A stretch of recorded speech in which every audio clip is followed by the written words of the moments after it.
Welcome back my mini vlog. ಇವತ್ತು ನನ್ನ ಮಗನ ಸ್ಕೂಲಲ್ಲಿ ಪೇರೆಂಟ್ಸಿಗೆ ಸ್ಪೋರ್ಟ್ಸ್ ಇದ್ದರಿಂದ ನಾನು ಕೂಡ ಹೋಗಿದ್ದೆ. ರೀಸೈಕಲ್ಡ್ ಆರ್ಟ್ ಆ್ಯಂಡ್ ಎಕ್ಸ್ಪೋ ಅಂತ ಕೂಡ ಇತ್ತು. ನಾನು ಅದರಲ್ಲಿ ಪಾರ್ಟಿಸಿಪೇಟ್ ಮಾಡಲಿಲ್ಲ. ನನ್ನ ಮಗ ಅಂತೂ ಫುಲ್ ಗರಮ್ ಆಗ್ಬಿಟ್ಟ. ಯಾಕಮ್ಮ ನೀವೇನು ಮಾಡಲ್ವಾ, ನೀವು ಬನ್ನಿ ಎದ್ದು ಬನ್ನಿ ಏನಾದರೂ ಮಾಡಿ ಅಂತ. ಬಟ್ ನನಗೆ ಇಂಟ್ರೆಸ್ಟ್ ಇರಲಿಲ್ಲ, ಹಾಗಾಗಿ ನಾನೇನು ಮಾಡಿರಲಿಲ್ಲ. ಕಾರ್ಯಕ್ರಮ ಎಲ್ಲ ಉದ್ಘಾಟನೆ ಆಯಿತು. ಪ್ರೈಸ್ಗಳೆಲ್ಲ ನೋಡಿ ನನ್ನ ಮಗ ಅಂತೂ ಅಮ್ಮ ಒಂದಾದರೂ ತೊಗೋಬೇಕಲ್ಲ ನೀವು, ಇಷ್ಟೊಂದು ಚೆನ್ನಾಗಿದೆ ನೋಡಿ ಅಂತ ಹೇಳ್ತಿದ್ದೆ. ಬಟ್ ನನಗೆ ಇಂಟ್ರೆಸ್ಟ್ ಇರಲಿಲ್ಲ. ಕೊನೆಗೆ ಮುಖ ಉದ್ದಿಸ್ಕೊಂಡು ಹೋದ, ಅವ್ನ ಪಾಡಿಗೆ ಅವ್ನು ಆಟ ಆಡ್ತಾ ಇದ್ದ. ಕಾರ್ಯಕ್ರಮ ಎಲ್ಲ ಉದ್ಘಾಟನೆ ಆಯಿತು. ಜೊತೆಗೆ ಕಾರ್ಯಕ್ರಮ ಉದ್ಘಾಟನೆ ಆದಮೇಲೆ ನಾವು ಆರ್ಟ್ ಎಕ್ಸ್ಪೋ ನೋಡೋಣ ಅಂತ ಹೋದೋ. ಅಲ್ಲಿ ನೋಡಿದ್ಮೇಲೆ ನನಗನ್ನಿಸ್ತು ನಾನು ಏನೇನು ಮಾಡಬೇಕು ಅಂತ ಯೂಟ್ಯೂಬಲ್ಲಿ ನೋಡಿದ್ನೋ ಅದೆಲ್ಲನೂ ಕೂಡ ಪೇರೆಂಟ್ಸ್ ಮಾಡಿದರು.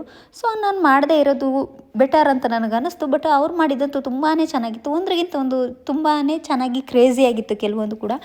ಅದರಲ್ಲಿ ನನಗೆ ಈ ಐಸಲ್ಲಿ ಏನು ಡಾಲ್ಸ್ ಮಾಡ್ತಾರಲ್ಲ ಅದನ್ನು ಮೊಟ್ಟೆಯಲ್ಲಿ ಮಾಡಿದರು. ಅದಂತೂ ತುಂಬ ಇಷ್ಟ ಆಯಿತು. ನಿಮಗೂ ಕೂಡ ಇಷ್ಟ ಆಗ್ಬೋದು ನೋಡಿ. ಜೊತೆಗೆ ಪೇರೆಂಟ್ಸಿಗೆ ಲೇಡೀಸ್ಗೆ 2 ಗೇಮು, ಜೆಂಟ್ಸಿಗೆ 2 ಗೇಮು ಅಂತ ಇಟ್ಟಿದ್ರು. ಸೊ ನಾವು 2 ಗೇಮಲ್ಲಿ ಪಾರ್ಟಿಸಿಪೇಟ್ ಮಾಡಿದೋ. ಒಂದರಲ್ಲಿ ಪ್ರೈಸ್ ಬರಲಿಲ್ಲ, ಇನ್ನೊಂದರಲ್ಲಿ ಕಾರ್ಡು ಸೆಲೆಕ್ಟ್ ಮಾಡೋ ಅಂಥದ್ದಿತ್ತು. ಬಾಂಬ್ ಇನ್ ದ ಸಿಟಿ ಅನ್ನೋ ಗೇಮ್ ಟೈಪಲ್ಲಿ ಏನೋ ಮಾಡಿದರು. ಬಟ್ ಅದರಲ್ಲಿ ಒಂದು ಸಲಕ್ಕೆ ನನ್ನ ಮಗನ ಕರೆದ್ರು ಕಾರ್ಡ್ ಎತ್ತಲಿಕ್ಕೆ. ಅವ್ನು ಬಂದು ಸೀದಾ ನಾವು ನಿಂತಿದ್ದ ಇದ್ರದ್ದೇ ಕಾರ್ಡ್ ಎತ್ಕೊಬಿಟ್ಟ. ಹಾಗಾಗಿ ನಾವು ಔಟ್ ಆಗಿಬಿಟ್ಟು. ಸೊ 2 ಗೇಮಲ್ಲೂ ನಮಗೆ ಪ್ರೈಸ್ ಬರಲಿಲ್ಲ. ಕೊನೆಗೆ ಜೆಂಟ್ಸಿಗಿತ್ತು. ಅವರು ಏನು ಅವರ ಗೋಲ್ನ ರೀಚ್ ಮಾಡೋ ಅಂಥ ಒಂದು ಗೇಮ್ ಇತ್ತು. ಯಾರು ಕರೆಕ್ಟಾಗಿ ಅವ್ರ ಗೋಲ್ನ ರೀಚ್ ಮಾಡ್ತಾರೆ ಅವ್ರು ವಿನ್ನರ್ಸ್ ಅಂತ. ಅದ್ರ ಜೊತೆಗೆ ಕೂಡ ಯಾರು ವಿಕೆಟಿಗೆ ಕರೆಕ್ಟಾಗಿ ಬಾಲ್ನ ಥ್ರೋ ಮಾಡ್ತಾರೆ 3 ಪಾಯಿಂಟ್ಸಲ್ಲಿ ಅವ್ರಿಗೂ ಕೂಡ ಫಸ್ಟ್ ಪ್ರೈಸ್ ಅಂತ ಇತ್ತು. ಸೊ ಒಂದಿಬ್ಬರು ರೀಚ್ ಮಾಡಿದರು. ನಮಗಂತೂ ಯಾವುದು ಪ್ರೈಸ್ ಬರಲಿಲ್ಲ. ಸೊ ನನ್ನ ಮಗ ಅಂತ ತುಂಬ ಬೇಜಾರಾಗ್ಬಿಟ್ಟ.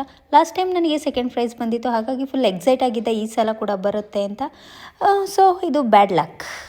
ಓಕೆ ಗಾಯ್ಸ್, ನನ್ನ ಮಗನ ಸ್ಕೂಲಲ್ಲಿ ಆ್ಯನ್ಯುವಲ್ ಡೇ ಸ್ಪೋರ್ಟ್ಸ್ ಹೀಗಿತ್ತು. ಇದಾಗಿತ್ತು ನನ್ನ ಮಿನಿ ಬ್ಲಾಗ್. ಎಲ್ರಿಗೂ ಓಕೆ, ಖುಷಿ ಆಯಿತು ಅಂತ ನಾನು ಅನ್ಕೋತೀನಿ. Okay, take care, bye, love you all. ನಿಮ್ಮ ಮಕ್ಕಳು ಸ್ಕೂಲ್ನಲ್ಲೂ ನೀವೇನಾದ್ರು ಪಾರ್ಟಿಸಿಪೇಟ್ ಮಾಡಿದ್ದೀರಾ ಈ ರೀತಿ ಸ್ಪೋರ್ಟ್ಸ್ಗಳಿಗೆ? ಏನಾದ್ರು ಕ್ರೇಜಿಯಾಗಿ ನಿಮ್ಗೇನಾರು ಅನಿಸಿದೆಯಾ? ನಿಮ್ಮ ಮಕ್ಕಳೇ ನಿಮ್ಮನ್ನು ಗೇಮ್ನಲ್ಲಿ ಔಟ್ ಮಾಡಿದಂಥ ಏನಾದ್ರು ಸಿಚುವೇಶನ್ಗಳಿದೆಯಾ? ಹಾಗೇನಾರಿದ್ದರೆ ದಯಮಾಡಿ ಕಮೆಂಟ್ನಲ್ಲಿ ತಿಳಿಸಿ. ಆದಷ್ಟು ನಮ್ಮ ವೀಡಿಯೋಗಳನ್ನ ಪೂರ್ತಿ ನೋಡಿ.